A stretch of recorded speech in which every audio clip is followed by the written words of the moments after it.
Okay, let's run. I think this might be the best movie we've done on this channel so far. You were At least into to it? me. I loved it.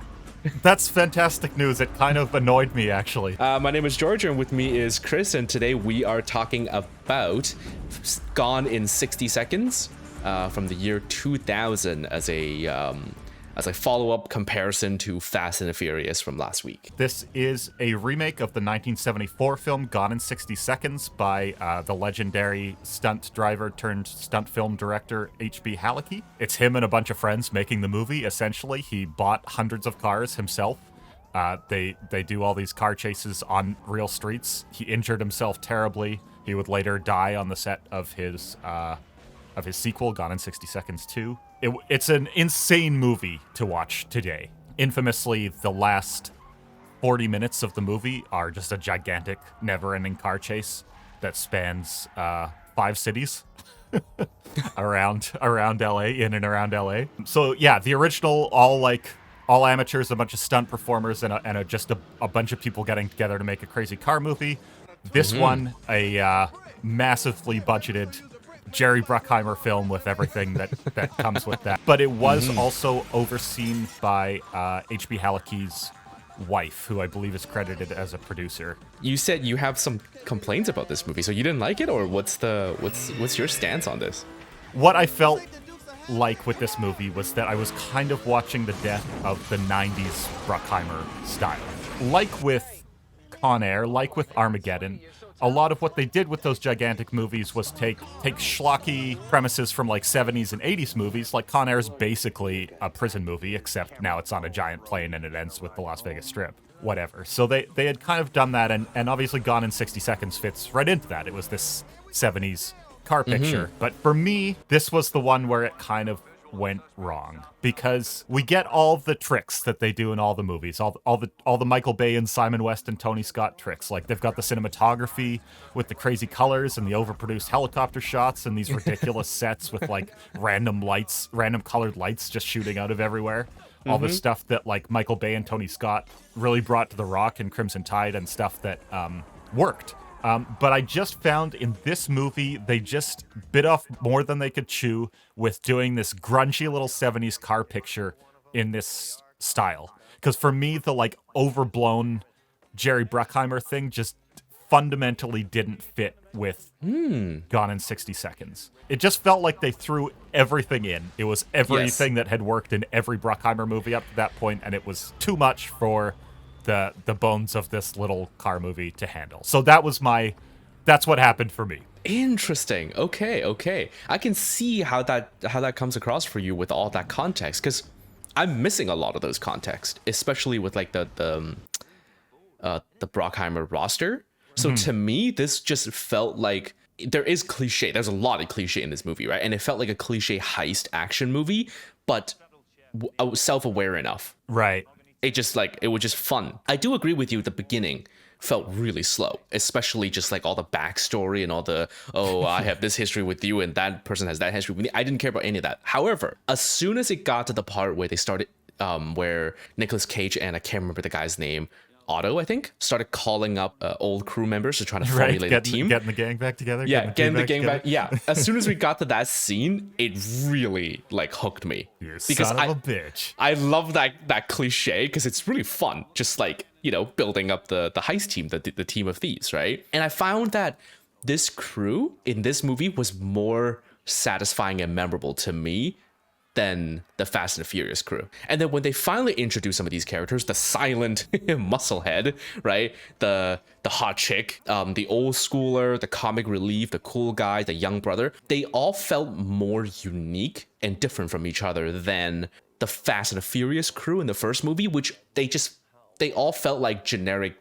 tough guys, even Michelle Rodriguez. I had that same feeling, regarding Fast and Furious, but I also was thinking about the original Gone in 60 Seconds, and I was like, I loved hanging out with those characters, who are barely characters in the original, by the way. The movie's pointless outside of the car chase, the original one. It's funny because I kind of had the opposite thing. I was like, I felt like the characters were so much more fun to hang out with in the original, and now I'm finding these people less differentiated. The jumping back and forth was awful. Nicolas Cage and his old crew, right? Every one of them was unique and they were interesting whenever they were hanging out with each other. But the new crew with the kid from Independence Day and the guy that got shot, I can't even remember his face, but they were so boring and so irritating and so unnecessary. There's that one great moment in the movie where Nick Cage angrily revokes all their decision-making privileges. For the next 24 hours, all your decision-making privileges have been removed. There's an opening with some exciting stuff, and then this is the first kind of like big action-y thing that happens, right? And it's a fist fight. I just found that something like a fist fight just wasn't big enough at this time, even if a bunch of cars blow up, to like keep me going for the next 30 minutes. And all the Bruckheimer movies have this awkward thing where they're just kind of like moving all the pieces into place for the first hour. But then the equivalent of the fist fight that we just watched in Pirates of the Caribbean is like the Black Pearl storming the city and like this huge fight and Johnny Depp fighting Orlando Bloom and these giant sequences. The kind of the typical Bruckheimer formula is kind of let down by the relatively small scale of the story. I really felt that later too when the big bad thing that happens at the end of the second act is like one random guy on the crew gets shot non-fatally. And I was like, oh yeah, the stakes really are just like so low in this movie. Like they're stealing cars and the risk is that they go to jail compared to Con Air or Armageddon. The risk is that the earth is destroyed. I want to talk about the villain before I talk about the antagonist, which is Sure. different in this one, right? The main villain, having only been on screen for like 10 minutes throughout the entire film collectively, was much better.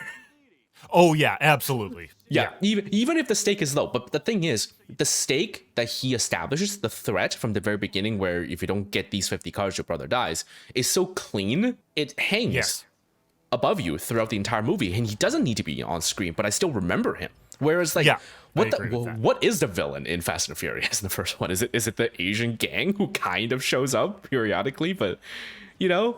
They were kind of helped out because what's so brilliant about the original Gone in 60 Seconds is, like, there's nothing to it. It's just, you got to steal this many cars. Mm-hmm. And that works really well. And that is how simple it should be. Yeah, and he's by no means a menacing character or even interesting. He's not a good villain, but his position in the plot was sufficient enough that he didn't need to show up. Yeah, and we have this great, I mean, the way the stakes are established, we have this great moment where Giovanni Ribisi is in a car inside a car crusher, and they start the car crusher, and he's like, Nick Cage, you have 30 seconds to decide what to do. And it's just a perfect setup. You just remember that for the whole movie. Like, you either pull this off or he's going back in that car crusher. On the other hand, the antagonists of this movie, the pair of detectives, they were so much more fun than the cops in Fast and Furious. They were funny, they were interesting, they were competent in what they were doing. They're great actors. Yeah, they're great actors, and most importantly, the characters were enjoying what they were doing. Like, they gave off the feeling that they loved the hunt as much as catching the crooks. Which reminds me, if you're interested in listening to the full-length discussion of this episode, you can find it on our Patreon. The link is on screen and in the description down below. If you go over there, you will get the entire recording in an audio format like a podcast. Check it out, support us, help us keep doing this. We really appreciate it. Anyways, I think what I love and hate the most about this movie are the characters. And it's very, very clearly divided between the old crew and the new crew. I can't stand the new crew anytime they show up. And my biggest gripe with them is, or my biggest gripe with the film is how little time they spent on the cars. And wasted that time on the new crew members. We haven't really said this, but the cast of this movie is insane. There's so many talents in here. Yeah, like you're saying, like the two detectives are Timothy Oliphant and Delroy Lindo. It's friggin' awesome. And then Robert Duvall's in the crew, Shia McBride, Vinnie Jones. It's also nice that they tried to spread everything out and focus on a bunch of characters. But I really did, like you're saying, bring on the Will Patton, bring on the A-listers, and just like. Let us enjoy it. I met Robert Duvall once. Here's the story. I got on set of a Western. Everyone was like, look, he's super method. Do not talk to Robert Duvall. If you talk to him like a normal person, he will be enraged because he's in character. He's in his Western character right now. Okay. And always when he's on set, so don't talk to him. Anyway, then I'm standing at Crafty, and Robert Duvall works up, and he's like, hey, man, you want half this granola bar? I'm kind of full. I was like... Yes, thank you. And he was like, all right, have a good day. So I don't know if that was in method, but That's how it went. What do you think is more exciting, having sex or stealing cars? Having sex with boosting cars. Do Nicolas Cage and Angelina Jolie have chemistry? No. I do not buy that they were lovers. They do not work together at all.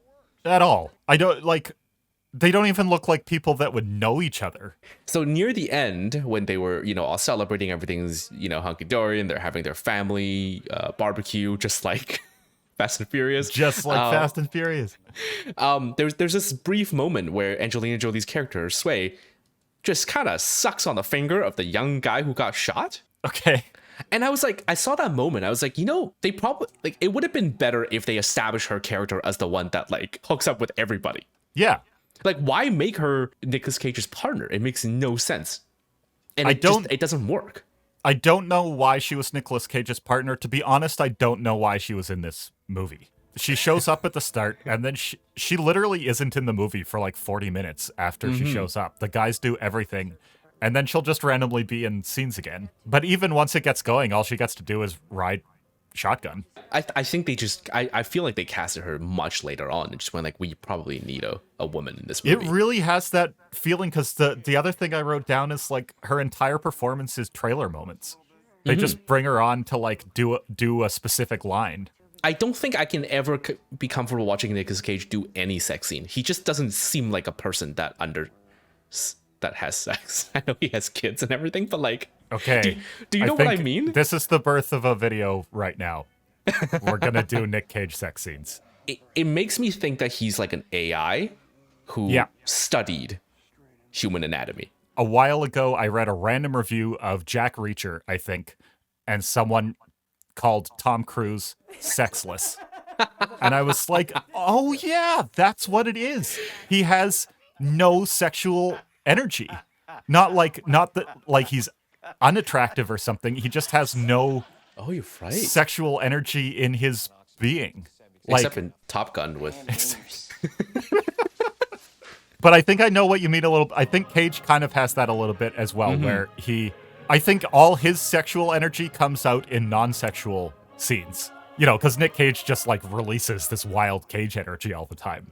Yeah. And that feels like sex energy, except it's in a non-sexual context. But I totally agree. When they started making out in the car, I was like, really? These people are feeling that right now? Which tells me only one thing. There's too many self-indulgent wieners in this city with too much bloody money. Nick Cage doesn't work as the hidden badass in the same way that like Keanu Reeves and John Wick or Charles Bronson or whatever does it. And for me anyway, Nick Cage's manliness, just talking about this, his manliness is so caught up in his energy and his expressiveness and like the way he's just like this unbridled id that he just lets out. In this movie, he's you're kind of just supposed to like understand that he's the retired badass brought back, and that means that he has to play it calm and cool. But when he's calm and cool, I don't think he has that Charles Bronson thing where you can like see everything boiling under him. I think he found it later, because I think Mandy works. But I just didn't feel it here. It just felt like the first half he was like, he might as well have been in the Family Man or something. Not to give the impression that he doesn't get to let loose, because there is finally like hilarious Nick Cage stuff. And there were just all these moments in the second half where I was just annoyed at the movie for like, why wasn't the first half like this? like for example, when he's fighting Eccleston near the end, and there's that part where he like grabs his wood carving, right? Yeah. And he's like threatening to smash it, and they're like, it's like, no, don't do it, and all that stuff. Like, that's so ridiculous, and it's so funny, and it's just where I wanted the tone to be the entire time. This gave me a on-the-spot idea for what I would have done differently, and I'm not going to that segment yet, but I just want to throw this out there. Okay. As a replacement of all the characters talking about their past for the first 25 minutes of the movie, I think what would have worked is if the first 25 minutes of the movie was a flashback of the old crew's final job, and it is just Nick Cage's over-the-top right off the bat, and then we cut forward, they're all split. You're totally right. You have all that context without people needing to talk about it. Okay, yeah, I have two things to say about that. One is you're just bang on, because the other thing that I forgot to kind of say at the start of this movie, the other reason this movie annoyed me, is because it just takes so damn long before they're heisting cars. And so this would have solved that problem completely. The second thing I want to say, Caroline said something very perceptive, which was that in a heist movie, and this is a heist movie, you usually get a little taste of how satisfying the heist is early on, where they get an early victory and pull something off, and you get that feeling of like, we got away with it. Yeah. And your suggestion would have given us that too, and that's something that's also missing from this movie. So, Whoa! Yes! Yes! I really, really wish we get to see more of the 50 cars being stolen. I want to see them as like a bunch of rare collectibles. I want to see them show off more of those cars. I know nothing about cars, and I still wanted to see, you know, visual representations of every single one of them on that list. How they feel, how they drive, the character's reaction to it. Because we got a glimmer of that with Angelina Jolie's character really loving that specific red one, right? And we have the unicorn for Nicolas Cage's character, the Eleanor. Right? I wanted to see more of that. I want to see the old crew, each of them have their own Eleanor, their own unicorn. I think you're pointing to something that I found more baffling than any other choice in this movie, which is what you already said. Why don't we watch them steal 50 cars? Yeah, exactly. Just do that from the beginning. I would have been happy to watch 50 cars being stolen. They steal a few cars, and then it cuts to Nick Cage, and he's like, all right, how many cars is that? 48? Perfect, we're almost done. And I was like, what? I thought the movie was the heist of the cars. The centerpiece, basically the entire point of the original, is a 40-minute car chase with just endless, insane stunts through real streets. So we knew that that was basically the point of the remake. Also, in fact, my complaints have been that we just didn't get to it fast enough. How was the action for you? I think they should have either not done it at all and do more heists, or done the car chase differently. Because it didn't really show that he was a good driver. It just showed that he drives fast. Right. You know, if they went with a route of like the movie Drive. Yeah, I thought that's where you were going. You know, finding spots to stop and let the shadow disguise you, and then slowly drive and then like blend in with traffic, blah, blah, blah, blah, blah. That would have been so much better, right? Then that would have shown the skill of a thief. Yeah, like, so you're almost saying just like lean more into the heist side? Yeah, I would have just turned this into a full heist movie. Tactics. Exactly, yeah. I was up and down with how the car chase stuff worked out, but once we got into it, once we went full Bruckheimer and they were ripping around the shipyards and the wrecking ball was smashing cars and the tank was like, there's this giant tank like flying around and it just goes full Looney Tunes. I was in heaven. That's the idiotic nonsense that just makes the movies worth it for me. I think I would have been okay with it too, if it is just a borderline Looney Tunes car chase movie, right? But the only way for that to work for me is that if this second half of the movie chase is a repeat of the detective and Nicolas Cage's character's history. So the opening of the movie is one of this chase, and it's the first time that Nick Cage got away from the same detective, and now history repeats itself. You should get into movie producing, George. You've got good instincts. Yeah, after the movie's out. Yeah. All right. Okay, so we're gonna do the segment of how to do 60 seconds gone better than gone in 60 seconds. So my pitch is that Nick Cage and his crew are like the best car thieves in the world. And they're contacted by this evil like movie producer or whatever. But there's going to be the biggest ever like Hollywood car show in history. And they're tasked with heisting movie cars. It's a Hollywood heist of like the most famous movie cars of all time. So like the heist happens, they're heisting the Batmobile, the DeLorean, they're heisting Bond cars like the Aston Martin and the Lotus that goes underwater. They're heisting Mad Max, American Graffiti, the Jurassic Park Jeeps, the Ecto-1, the Shaggin' Wagon, and you just pack it to the brim with like movie in-jokes and just do like the one sequence where everything goes totally crazy with the wrecking ball swinging around and stuff. Like that's the vibe for the whole thing. It's just absolute madness, and it's all presided over by 110% Nicolas Cage, who in this version is just doing full-on maniac. He's the best car heister in the world. He's just like this rock and roll madman outlaw who maybe like owns a tiger. Maybe Angelina Jolie steals the Thelma and Louise car and she like successfully jumps it over a canyon and escapes. I just like so anyway, that's my idea. It's the Gone in 60 Seconds, the Hollywood heist. They steal the most famous movie cars of all time. Gone in 24 frames. Nice! Yes! Nailed it. Okay, see, I told you should produce movies. Okay, anyway, so that wraps up this episode with Gone in 60 Seconds from the year 2000. And next week, we are starting a new duel of movies, and this time it is the versus duel. So the first one we're doing is Freddy versus Jason. Did that make sense, what I said? Yes. Okay. Think so. Freddy versus Jason from 2003. And yeah, starring a bunch of people I have never heard of. The one thing I remember about that movie is that I feel like there's a CG centipede that smokes weed. I have no idea. I've never seen it, so I can't wait to watch this. And here's the interesting thing for me watching this movie. I haven't seen the actual Freddy or Jason movies. Oh, really? Yeah, I actually haven't seen them, so I'm just gonna watch them fight each other without any of the context beforehand. That wraps it up for us, and thank you for watching, and remember to press like and subscribe, and we'll see you next week. Let's ride.